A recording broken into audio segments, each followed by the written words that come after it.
Hey, it's another morning of Geekscape News. I am Matt Kelly and I am joined by James Thorpe.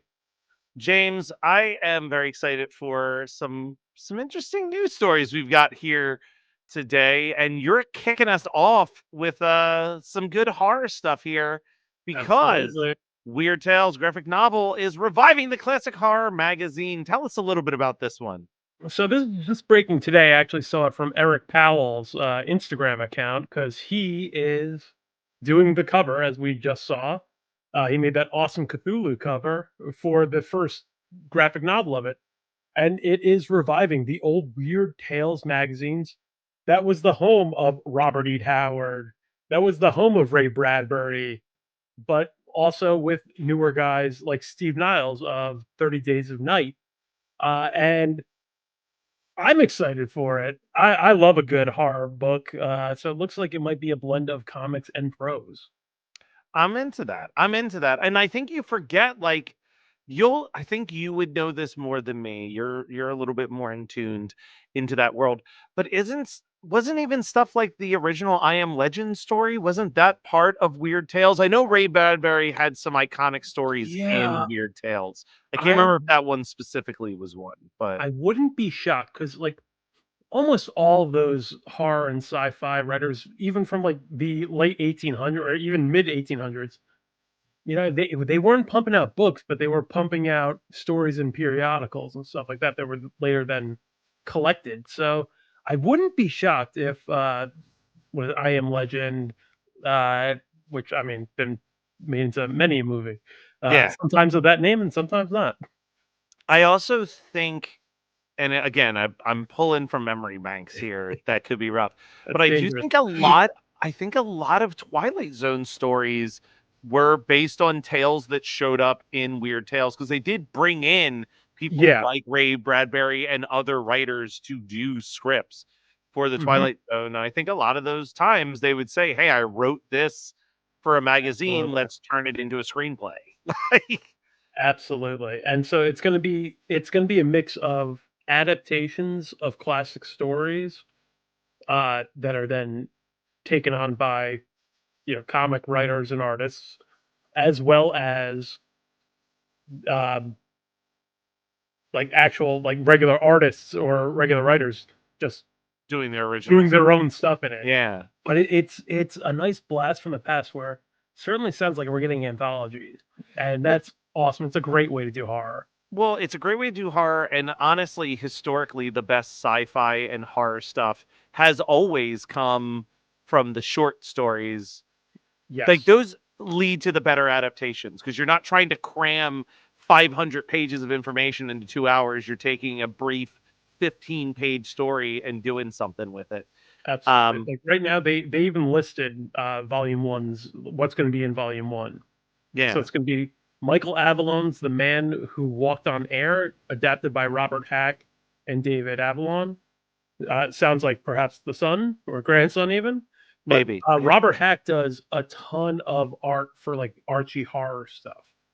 Yeah. So All right. Ray Well, Bradbury's The Scythe is going to be done by J.K. Woodward and Jonathan Maberry. Allison V. Harding's The Damp Man. It's going to be adapted by Marco Finnegan and Nancy A. Collins, who is in her own right a classic. Like she's done like legendary runs on Vampirella. yeah. Robert E. Howard's Skulls in the Stars is going to be fully adapted by Steve Niles.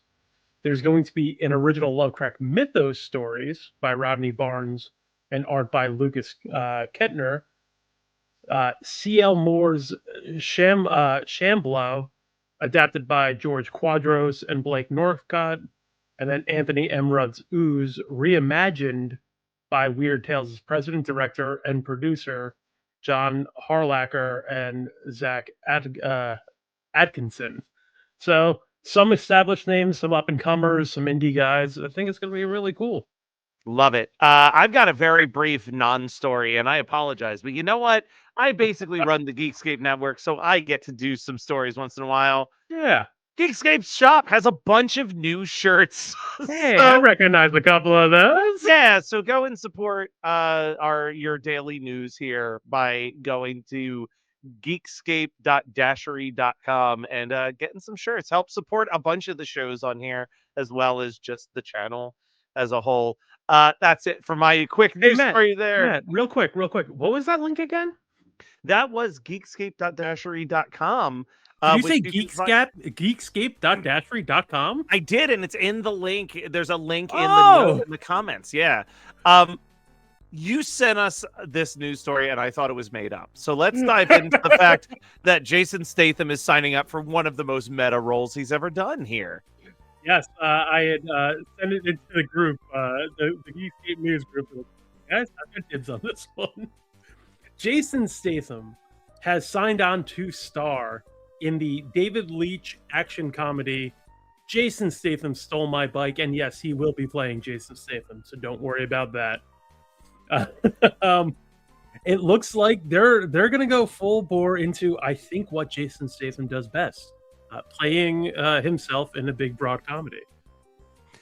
That is kind of his best position in things, right? Like the more that he's basically playing himself, the better the movies tend to be. So this one, he's playing himself as much as any actor can. Right? He's- I was a huge fan of The Unbearable Weight of Massive Talent, where Nicolas Cage plays Nick Cage. I love that, and I think this could either be incredible or Mhm. forgettable.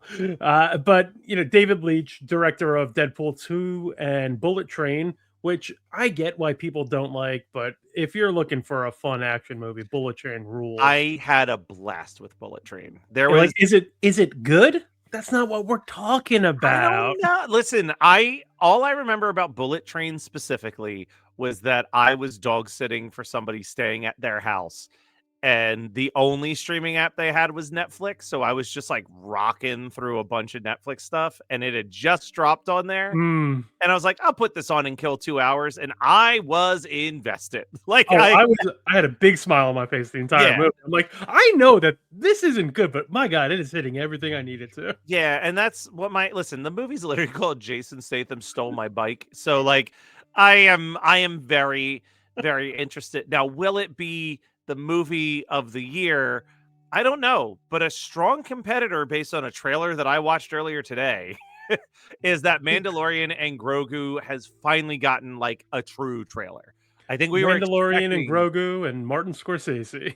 yeah, I mean, I think we were expecting this trailer at the Super Bowl, and instead we got like a The trailer for the Budweiser, fact that there will be a trailer. right? It was like the Budweiser horses play with the tauntauns, right? Yeah, I mean, it was fine and it was fun, but this trailer was a lot of fun. And if I was a better man, I'll tell you who I would love to do something with this one day is Christian Blatt.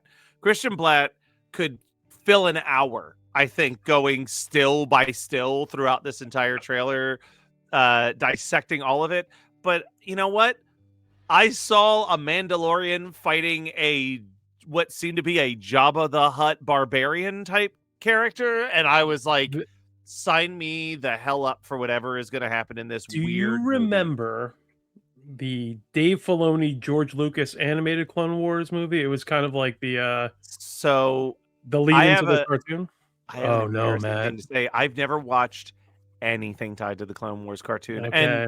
I know that I'm going to Interesting. love it. I feel like, hey, eventually I'm going to put that on, and it's going to be a magical journey for me. But I was so burned by those prequels that I had like scorched earth at all Star Wars I get things it. I get it. while those were coming out, and now it's been like in the last maybe 5 to 6 years, people have been like, yeah, but the Clone Wars is really good. Clone Wars is really good, and it does explain like a lot of the stuff that Filoni's been doing. And I'll shoot you a list of the chronological watching order, but that's for another time. That hut you meet as like a baby, as like a child Oh, in the okay. Clone Wars movie, which is actually winds up being like the second or third arc of the show. Yeah. Okay. But yeah, there's a Being lot of voiced cool by prequels. the bear himself, Jeremy Allen White, Oh, he's the for voice of the for some reason. I love it. Oh man. I love that. But yeah, there's just been a lot of fun stuff. There's even a There's a moment early on in the trailer that gives me that Simpsons meme vibe from the monorail episode where he's like, "Oh, what are you looking for? I'll tell you anything you need." He's like, "I'm looking for the huts," and he's like, "Sorry, can't help you," and he like slams the show. I'm like, there never was no monorail here, and they never will be.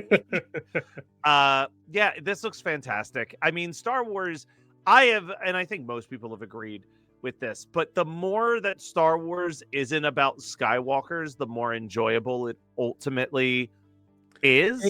You lose the expectation.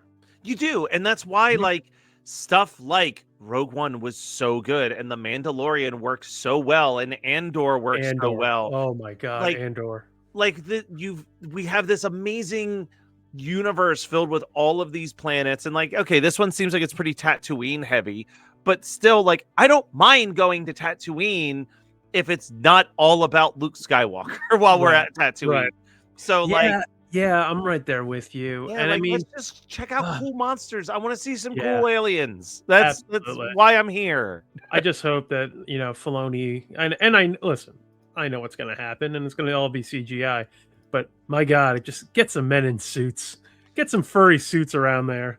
Even just like once or twice, just like throw a bone to us fans. Yeah. Uh, well, James, that was our news. We're gonna be back to well, you and I won't be, but someone will be back Someone will be back tomorrow tomorrow. with some news. And where can they go find you as we're zoning out? Find me at James Torpy on Instagram. Find me at Monsterelli Pod on Instagram, and listen to that and check out here for the Tutorial Guild. Sounds like a plan. All right, we'll be back tomorrow with more news.